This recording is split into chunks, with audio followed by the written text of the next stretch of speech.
Hi viewers, welcome to our channel. ప్రస్తుతం మనతో పాటు జర్నలిస్ట్ చరణ్ పర్మి గారు ఉన్నారు. వారితో ఒకసారి మాట్లాడదాం. హాయ్ అన్న. హాయ్.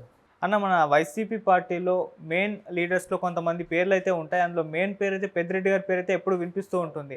అయితే ఆయన ఇప్పుడు ఒక కోవర్ట్ అని చెప్పేసి జగన్మోహన్ రెడ్డి గారికి ఒక సిగ్నల్ వెళ్ళింది అని చెప్పేసి ఒక వార్త వైరల్ అవుతుంది. అంటే జగన్మోహన్ రెడ్డి గారు కూడా ఒక డౌట్ వచ్చేసింది పెద్దిరెడ్డి గారి మీద, ఆయన కోవర్ట్ ఏమో అన్న ఆలోచన అయితే ఒకటి ఉంది అని అంటున్నారు. మరి ఎందుకు ఆ డౌట్ ఆయనకు వచ్చింది? నిజంగా వచ్చిందా? ఈ న్యూస్లో నిజం ఎంత ఉంది?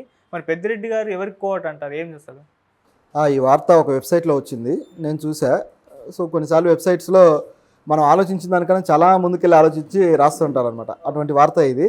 అయితే ఇక్కడ గమనించాల్సింది ఏంటంటే పెద్దిరెడ్డి గారు, ఇక్కడ పెద్దిరెడ్డి పేరు అనేది ఇందులో కాంట్రవర్సీ లేకపోతే ఈ వార్త వైరల్ అవడానికి కారణం. వేరే నాయకుడు అయితే పెద్దగా ఇది ఉండదు. సో పెద్దిరెడ్డి నెంబర్ 2 లేదా నెంబర్ 3 అనే పొజిషన్లో ఉన్న వ్యక్తి వైసీపీలో. సజ్జల మాట జగన్ ఎంత వింటారో పెద్దిరెడ్డి మాట అంత వింటారు. కాబట్టి ఈయనకి అంత ప్రయారిటీ ఇచ్చిన వ్యక్తి జగన్ గారు.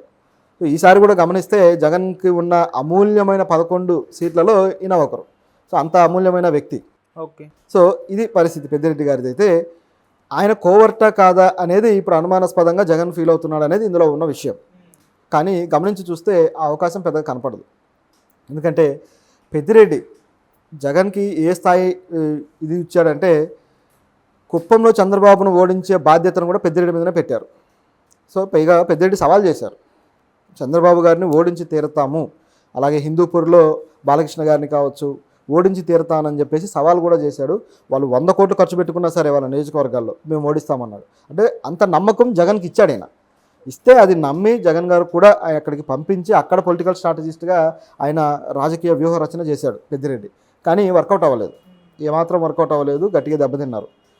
ఇది పరిస్థితి. అయితే ఎందుకు ఇలాంటి వాదన వచ్చింది, ఆయన కోవటని ఎందుకు అనాల్సి వచ్చింది అని చూస్తే, ఇప్పుడు గెలిచిన వాళ్ళలో ముఖ్యంగా చిత్తూరు జిల్లాలో 2 సీట్లే వచ్చాయి.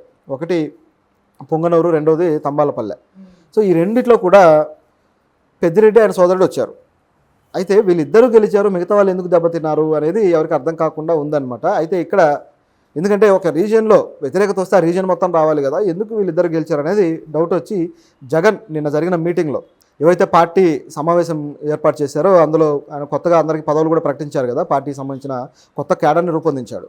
సో ఇందులో భాగంగా ఆ మీటింగ్ సమయంలో పెద్దిరెడ్డి గారి మీద ఒక చెలోక్తి లాంటిది విసిరాడు ఆయన. ఏంటంటే చిత్తూరు జిల్లాలో అందరూ ఓడిపోయారు, మీరిద్దరే గెలిచారు, ఆ కిటికీ ఏంటో చెప్పండి అన్నా అన్నాడు. సో దాంతో అందరికీ ఒక విధమైన షాక్ కొట్టినట్టు అయింది. ఆ కిటికీ ఏంటి, ఈ విధంగా ఎందుకు అడిగాడు అని చెప్పి.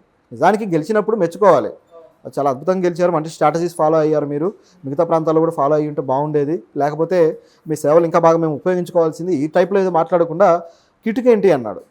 సో ఆయన ఏదో కిటుకు ప్లే చేసినట్టుగా ఒక అర్థం తీశాడనమాట.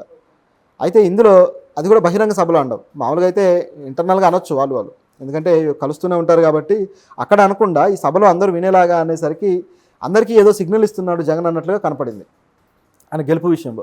ఏంటి సిగ్నల్? ఆయన ఆల్రెడీ గెలిచాడు, ఓడిపోతే అనుమాన పడాలి కానీ గెలిస్తే ఎందుకు అనుమానం అని చూస్తే, ఈయన గెలవడం కోసమే మిగతా ప్రాంతాల్లో కాస్త రాజకీయం చేసి పార్టీ ఓడిపోవడానికి కారణమయ్యాడు. అంటే ఈయన కోవర్ట్గా మారి ఈ పార్టీకి సపోర్ట్ చేస్తూ వాళ్ళ బలహీనతల మీద టీడీపీకి ఏదో ఉప్పందించాడు, ఈ విధంగా వచ్చిందనమాట.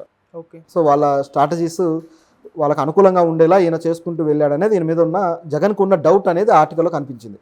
జగన్ ఏమీ డైరెక్ట్గా ఎప్పుడు అనలేదు, కేవలం ఆయన వ్యాఖ్య మాత్రమే చేశాడు. దాన్ని పట్టుకొని ఈ ఆర్టికల్లో ఇటువంటి ఇది తయారైంది, ఇలా వచ్చింది. సో జగన్ అందులో కూడా ఏదైతే ఈవెంట్ జరిగిందో అందులో జగన్తో పాటు ఆయన దగ్గరగా ఉండి ఫోటో దిగలేదు, పైగా ఆయన్ని సీటు కూడా కొంచెం వెనకాల కూర్చోబెట్టారు. సో ఇటువంటివన్నీ వచ్చాయన్నమాట. పార్టీ అంతర్గత సమావేశంలో ఎవరి ముందు ఎవరు వెనక అనేది ఉండదు, వాళ్ళు ఇచ్చిన అవకాశాన్ని బట్టి లేదా వాళ్ళు తీసుకునే దాన్ని బట్టి కూడా వెళ్ళిపోతుంది. సరే, ఇదొక యాంగిల్. అయితే ఈ ఆర్టికల్లో చెప్పిన ఏది కూడా అంత వాస్తవికంగా కనపడట్లేదు. ఎందుకంటే అదే మీటింగ్లో అడ్వైజరీ కమిటీ మెంబర్గా ఆయన ప్రకటించాడు. సో ఈ అడ్వైజరీ కమిటీ ఇదిలో ఇవ్వడం అంటే దాదాపు నేను మీ సలహాలు వింటాను, మీరు నాకు చెప్పండి అని చెప్పేసి ఆయనకు బాధ్యతలు అప్పగించడం. నిజానికి కోవర్ట్ అయితే సీటే దూరంగా పెట్టిన వాడు పార్టీలో ఆ స్థాయికి ఎందుకు తీసుకెళ్తాడు? అక్కడ కూడా దూరంగా పెట్టచ్చు కదా, మీకు తర్వాత ఇస్తామనో లేకపోతే మరొకటో ఏదో కారణం చెప్పి ఉండొచ్చు కదా. అలా కాకుండా ఆయన్ను బయట మీడియా ముందు పార్టీ అధికార ప్రతినిధిగా చూపించదలుచుకున్నాడు కాబట్టి ఆ కమిటీలో ఆయనకు మెంబర్గా ఇచ్చారు. సో ఈ స్థాయిలో ఆయనకు ప్రయారిటీ ఇస్తుంటే ఇటువైపు మీడియా మాత్రం ఈ విధంగా రాయడం అనేది ఇది ఒక యాంగిల్ ఉండదు, స్పెక్యులేషన్ మాత్రమే. అంటే చూస్తే ఆ పత్రిక ఏదైతే వెబ్సైట్ ఉందో, రాసిన వెబ్సైట్, వాళ్ళు కూడా ఒక విధమైన వార్తలు రాస్తూ వస్తుంటారు. మీరు గమనించి చూస్తే ఒక పార్టీకి అనుకూలమైన వార్తలు ఉంటాయి అక్కడ. అవును. ఆ విధమైన వార్తే తప్పితే మరొకటి కాదు. మళ్ళీ పెద్దిరెడ్డి గారికి చంద్రబాబు నాయుడు గారికి కాలేజ్ డేస్ నుంచి కూడా వైరం ఉంది. అవును. అది ఎన్నోసార్లు మనం చూసాం కూడా. అవును. నిజానికి ఆయన అందుకోసమే చంద్రబాబు గారిని ఓడించి తన పవర్ చూపించాలని తాపత్రయపడ్డాడు. సో వాళ్ళిద్దరు కాలేజ్ డేస్ నుంచి కూడా కలిసి ప్రయాణించిన వాళ్ళు, వాళ్ళకి అక్కడి నుంచే వైరం స్టార్ట్ అయ్యి అప్పటి నుంచే వాళ్ళ ఆ రీజియన్స్లో ఏదైతే చిత్తూరు జిల్లాలో బలం, ఎవరి బలం ఎక్కువ అని చూపించుకునే ప్రయత్నం చేస్తూ వచ్చాడు. కానీ ప్రతిసారి కూడా ఈయనకు దెబ్బే పడింది పెద్దిరెడ్డికి. సో ఈ దెబ్బ ఇలా కొనసాగుతూ వచ్చిందనమాట. సో ఒక్కసారైనా ఆయన మీద గెలిచి చూపించాలి అంటే తన ఏదైతే సవాల్ ఉందో ఆ సవాల్ను గెలచాలి అని చెప్పేసి ఆయన కోరుకుంది. అది సాధ్యం కావట్లేదు. ఈసారి కూడా భారీ స్థాయిలో దెబ్బతిన్నాడు. నిజానికి గతంలోనే సాధ్యమవుతుంది అనుకున్నాడు, గతంలో కూడా కాలేదు. సో ఇది ఇక్కడ జరిగిన పరిస్థితి. రీసెంట్గా కూడా గమనిస్తే ఆల్రెడీ ఏదైతే మదనపల్లె కేసు ఉందో ఆ ఫైల్స్ కేసు అది కూడా పెద్దిరెడ్డి మీద నడుస్తూ ఉన్నదే. ఇవన్నీ ఉన్నాయి కాబట్టి నిజానికి ఇప్పుడు పెద్దిరెడ్డి పరిస్థితి ఏంటంటే ప్రభుత్వం దృష్టి పెట్టింది ఆయన మీద. ఖచ్చితంగా మిగతా వాళ్ళ మీద ఎటువంటి యాక్షన్ అయితే తీసుకున్నారో నందిగం సురేష్ ఈ విధంగా పెద్దిరెడ్డి మీద కూడా ఆ విధంగా దృష్టి పెట్టింది ప్రభుత్వం.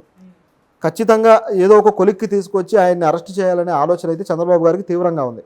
ఎందుకంటే ఆయన సవాల్ చేసిన ఏ వ్యక్తిని వదలలేదు. ఈ 3 నెలల్లో గమనిస్తే చంద్రబాబును సవాల్ చేసిన ఎవరిని వదలలేదు. అందరికీ శిక్షలు విధించే ప్రయత్నం చేశాడు. అయితే అది ప్రజల్లో ఆ విధంగా చంద్రబాబు కుట్రపూరితంగా చేస్తున్నాడనే మాట రాకుండా చేశాడు. అది తెలివి ఉపయోగించాడు ఆయన కూడా. అవును. సో ఇక్కడ పెద్దిరెడ్డి ఇలా ఈయనకు బుక్ అయి ఉన్నాడు కాబట్టి పెద్దిరెడ్డిని కాపాడుకోవాలంటే ఏదో ఒకటి చేయాలనే ఉద్దేశంతో జగన్ ఆయనకి ఈ పదవి ఇచ్చి మరీ ఆయన కాపాడుకుంటున్నాడు. ఇది ఇక్కడ గమనించాల్సింది. సో అంటే మీరు ఆయన ఎంత టార్గెట్ చేసినా సరే పెద్దిరెడ్డి వైసీపీ పార్టీ నుంచి మీకు పోటీదారుడే, లేకపోతే మిమ్మల్ని వ్యతిరేకిస్తూ మీ ముందు నిలబడి సవాల్ చేసేవాడే అని జగన్ చూపించదలుచుకున్నాడు. అందుకోసమే పెద్దిరెడ్డిని పైకి తీసుకొచ్చారు. కానీ ఇది ఇంత క్లియర్గా కనపడుతూ ఉంది ఆయనకి ఇచ్చే ప్రయారిటీ. కాబట్టి ఈ వార్తను మనం అంత కన్సిడర్ చేయాల్సిన పని అయితే లేదు. పెద్దిరెడ్డిని ఏదో ఒక రోజు అరెస్ట్ చేయిస్తారు చంద్రబాబు నాయుడు గారు అంటున్నారన్న. ఆ రోజే ఆ మదనపల్లిలో ఫైల్స్ దగ్ధం కేసులోనే పెద్దిరెడ్డి అరెస్టు అని చెప్పేసి వార్తలు వచ్చాయి. హైడ్రామా నడిచింది, రేపో మాపో అరెస్ట్ అవుతాడని చెప్పేసి. చూస్తే ఆ కేసులో ఎటువంటి అప్డేట్స్ లేవు, అది అలాగే సమసిపోయింది. మరి అరెస్టు ఏమైంది అన్నది క్వశ్చన్స్ అయితే అలాగే ఉండిపోయాయి. ఎందుకు అప్పుడు అరెస్ట్ చేయించలేదు? అంటే ఈ కేసు సంబంధించి ఇది నిజానికి గవర్నమెంట్ ఎప్పుడైతే ఫామ్ అయిన 15 రోజుల్లోనే జరిగింది కేసు. 15 రోజుల్లోనే జరిగి ఆ తర్వాత ఎవిడెన్సెస్ కోసం ఇమీడియట్గా సిఐడికి ఇవ్వడము, సిఐడి వచ్చి ఫోరెన్సిక్ రిపోర్ట్స్ కలెక్ట్ చేసుకోవడము, అది యాక్సిడెంటల్గా జరిగింది కాదు, ఇది ఖచ్చితంగా ఒకరు చేసిందే అని చెప్పేసి తేల్చారు వాళ్ళు. సో తేల్చిన తర్వాత రాజకీయ సమీకరణాలు ఒకసారిగా మారిపోయినాయి. నిజానికి ఆయన అరెస్ట్ చేస్తే ఏ వివాదం రాదనుకునే పరిస్థితి నుంచి ఏదో ఒక వివాదం వస్తుంది అనే పరిస్థితికి వెళ్ళిపోయాయి రాజకీయ పరిస్థితులు. ఇటువైపు చూస్తే సూపర్ 6లో ఏది అమలు కాలేదు, ఏ విషయాన్ని అమలు చేయకపోవడం ఒక మైనస్ అయితే, మరోవైపు విజయవాడ వరదలు అనేది మరొక మైనస్. ఇందులో కూడా రెస్క్యూ విషయంలో ఈ టీడీపీ కొద్దిగా ఫెయిల్ అయింది అనేది జనాలు క్లియర్గా కనపడింది. ఆయన ఫోటోలను బాగా భారీ స్థాయిలో వేసుకోవచ్చు కానీ కొద్దిగా ఫెయిల్ అవుతుంది అనేది కనపడింది. సో ఇటువంటివి అంటే 1 by 1 కొద్దిగా ప్రజల్లో డౌట్ఫుల్గా కాస్త నెగిటివ్గా ఏర్పాటు చేసుకునే పరిస్థితి కనపడింది టీడీపీకి. ఇదొక యాంగిల్ అయితే, ఈ స్థాయి నాయకుడిని అరెస్ట్ చేస్తే, పైగా ఆయన సిట్టింగ్ ఎమ్మెల్యే, ఇప్పటిదాకా అరెస్ట్ అయిన వాళ్ళని గమనిస్తే ఎవ్వరూ కూడా సిట్టింగ్ ఎమ్మెల్యేలు కాదు. అవును, ఈయన సిట్టింగ్ ఎమ్మెల్యే. సో ఈయనను అరెస్ట్ చేస్తే అక్కడ ప్రజల నుంచి వ్యతిరేకత రావడము, అలాగే ఇక్కడ ప్రభుత్వానికి ఆల్రెడీ సూపర్ 6 అమలు చేయకపోవడం, వీటిల్లో ఉండే వ్యతిరేకత దానికి యాడ్ అయ్యి మొదటి 2 నెలల్లోనే భారీ స్థాయి వ్యతిరేకత మూటగట్టుకునే ప్రమాదం ఉంది. కాబట్టి వీళ్ళు ఆగారు. రెండోది, సిట్టింగ్ ఎమ్మెల్యేని అరెస్ట్ చేయాలన్నా సరే చాలా రూల్స్ ఉన్నాయి. స్పీకర్ నుంచి పర్మిషన్ తీసుకోవాలి, దాంతోపాటు కోర్టు నుంచి పర్మిషన్ తీసుకోవాలి, చాలా తలనొప్పులు ఉన్నాయి. సో ఇవన్నీ దృష్టిలో పెట్టుకొని సరైన ఎవిడెన్సెస్ సంపాదించి పూర్తి స్థాయిలో మూసేయాలి అనే ఆలోచనతోటి వీళ్ళు కొద్దిగా ఆగారు. కానీ తర్వాతి